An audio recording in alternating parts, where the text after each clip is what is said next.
Random thoughts. In this video, we are going to talk about the paranoia of Kenya in the 1970s, mostly 1970s, of course, starting in the late 1960s, but the paranoia was at its peak in the 1970s. We are going to read some of the US notes that give us a glimpse of this paranoia and also shows us the interaction between Kenya and the United States and how Kenya was trying to get help to grow its military capacity. I'm going to read 5 notes. Some of these notes were made by the staff at the American Embassy in Nairobi, of course, reporting back home. And others, these are especially notes about meetings between Kenyan high-ranking officials and the American high-ranking officials. Now, the first note I'm going to read is a note that was created on December 20th, 1974.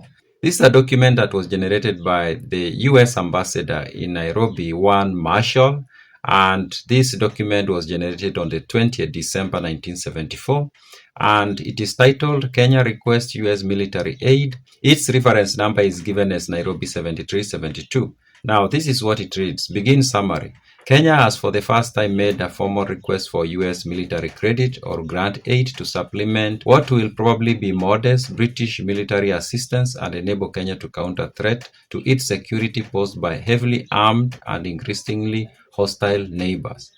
Vice President Daniel Arap Moi, on instructions from President Kenyatta, summoned me to his office today and informed me of Kenya's deep concern, high level of armament and hostility of neighboring countries. He and Attorney General Jonjo, who was also present at the meeting, stressed that major threat to Kenya is posed by Somalia and expressed belief that once President Said ceases to be chairman of OAU, I think it was supposed to be President Siad. Next June, Somalia government will no longer feel compelled to exercise restraint in pressing Somalia's irredentist claims against Kenya.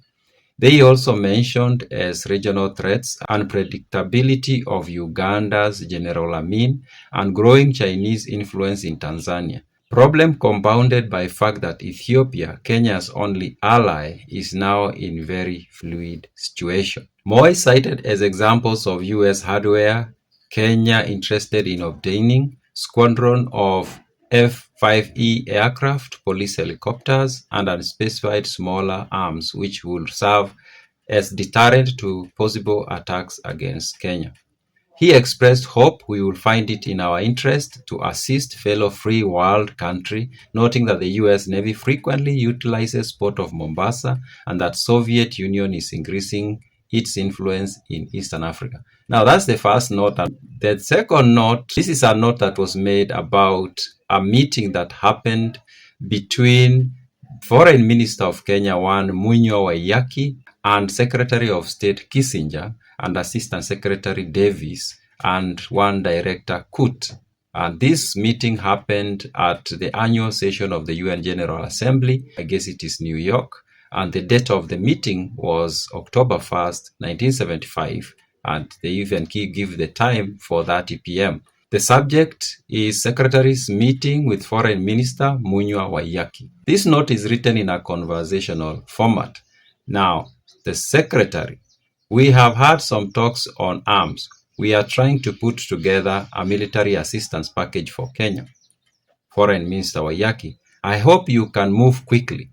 The Secretary, what is holding things up? Mr. Kut, we thought we had some F-5A aircraft lined up for Kenya. They will have been available immediately at a low cost. This was the big advantage of that package. However, it did not work out. The Secretary, why didn't it work out? Mr. Kut, we thought we could get F-5As from Iran, but unfortunately the Shah had not approved the arrangement and it fell through. I didn't understand, were these aircrafts manufactured in Iran? I don't think so. I think they were second-hand, something of sorts. Assistant Secretary Davis, the Shah believed he had already committed the aircraft to Jordan and he didn't want to go back on this commitment. The Secretary, I remember that now. How many F-5As were involved? Mr. Kut, 10. The Secretary, can we find 10 F-5As? Mr. Kut, the Defense Department has informed us that no suitable F-5A aircrafts are available now, but perhaps some may become available in a year or two. Assistant Secretary Davis. Unfortunately, this is a very popular aircraft. The Secretary, I find it hard to believe that 10 F-5As are not available. I will look into this when I get back. Have you found any helicopters which can be sent quickly to Kenya? Mr. Kut. Defense is looking into this. I think there are some helicopters which can be made available right away. Foreign Minister Wayaki. We are also interested in F-5Es. Did Kibaki, Minister of Finance and Economic Development, talk to the department when he was in Washington for the IBRD meeting? Mr. Kut. No, he did not raise the subject. However, Ambassador Marshall has discussed the general subject of military assistance with Minister Kibaki in Nairobi. We are also looking at F-5Es here. The problem is that they are very costly and the package might be so high as to create difficulties for both Kenya and the United States. We have military team which will be visiting Nairobi soon. They will be prepared to discuss F-5Es as well as alternatives with Kenyan officials. Now, then the meeting discusses other issues, discusses economic aid and things like that. Now, that note is a telegram from the embassy in Nairobi to the Department of State. And this is a telegram that was generated on February 20th, 1976. The subject, U.S. arms assistance to Kenya. And then the reference is given as state 040294. And then this, of course, was meant for Undersecretary Cisco and Assistant Secretary Schoffel. So the document was supposed to be read by these two individuals. And there's so many things that are covered in this document, but I'm going to read just a section that I find to be relevant to what I'm talking about, the paranoia of Kenya in the 1970s. On President Kenyatta's instructions, Vice President Moi summoned me today to emphasize both the need for military material and financial assistance from the US, but above all, to stress urgency of need in terms of time. Now, this is Ambassador Marshall, of course, writing this. While greatest Kenya fear of Amin is unpredictability, Government of Kenya believes President Siad Barre has urged Amin to make similar territorial claim against Western Kenya as Somalia has made in Northeast. Amin's presents threat are to Kenyan over existent fear of Somalia. Kenya, while protesting loudly, knows its inability to defend itself. It turns to US and UK with plea for help. Previously, Moi informed me Kenya had agreement with UK that UK fighting force would be provided in Kenya on a request within 48 hours.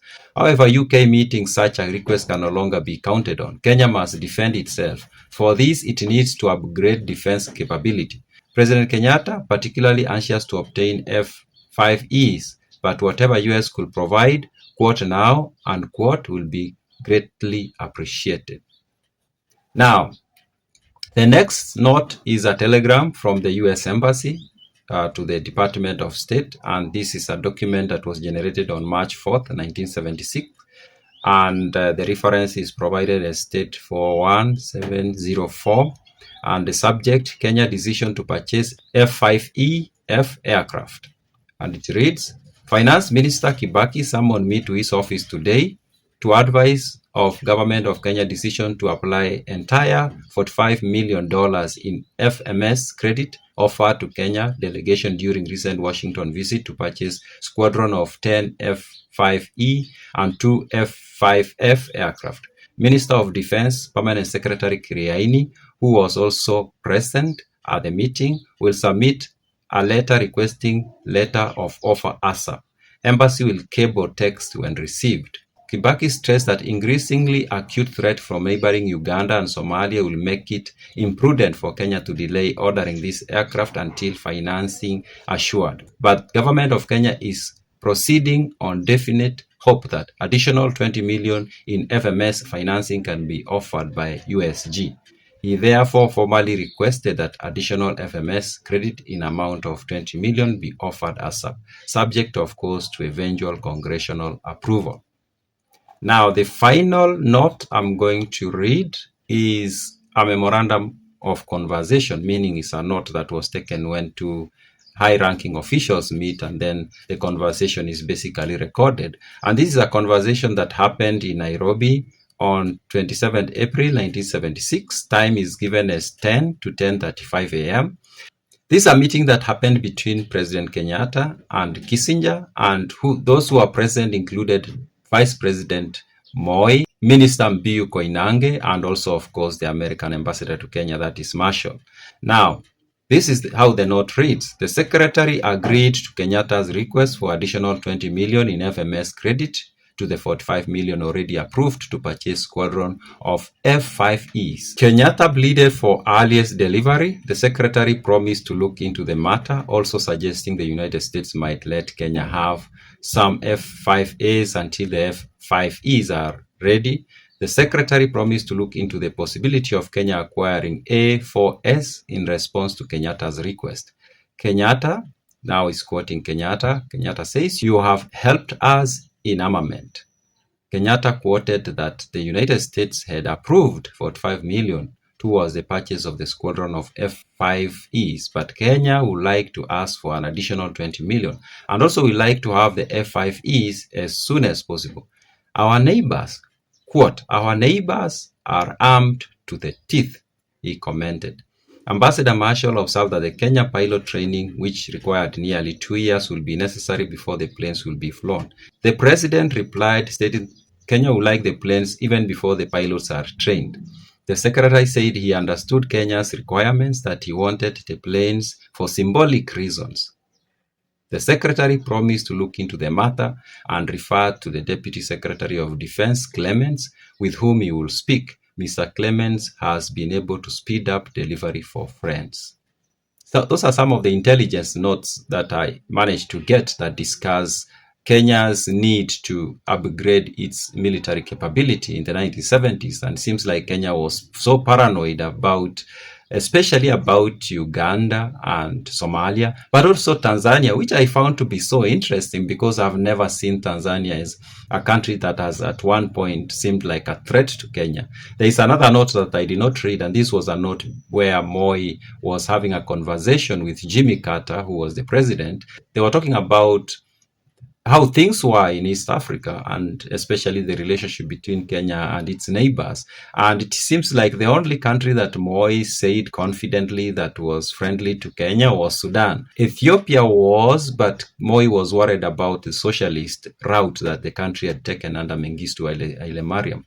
And then Tanzania, apparently Nyerere had closed the border, and Nyerere was not happy with Moi, and Nyerere seemed like was so interested in expanding Tanzania's influence in East Africa. At this point, when this discussion is being held, Nyerere is in Uganda, having chased away Idi Amin, but he also had some forces in Mozambique, and I think Zambia or Malawi, one of those, and Comoros. And so that made Moi a little bit uncomfortable. It was so interesting to read that document. So yeah, so that's how Kenya was so paranoid in the 1970s. Those are my random thoughts.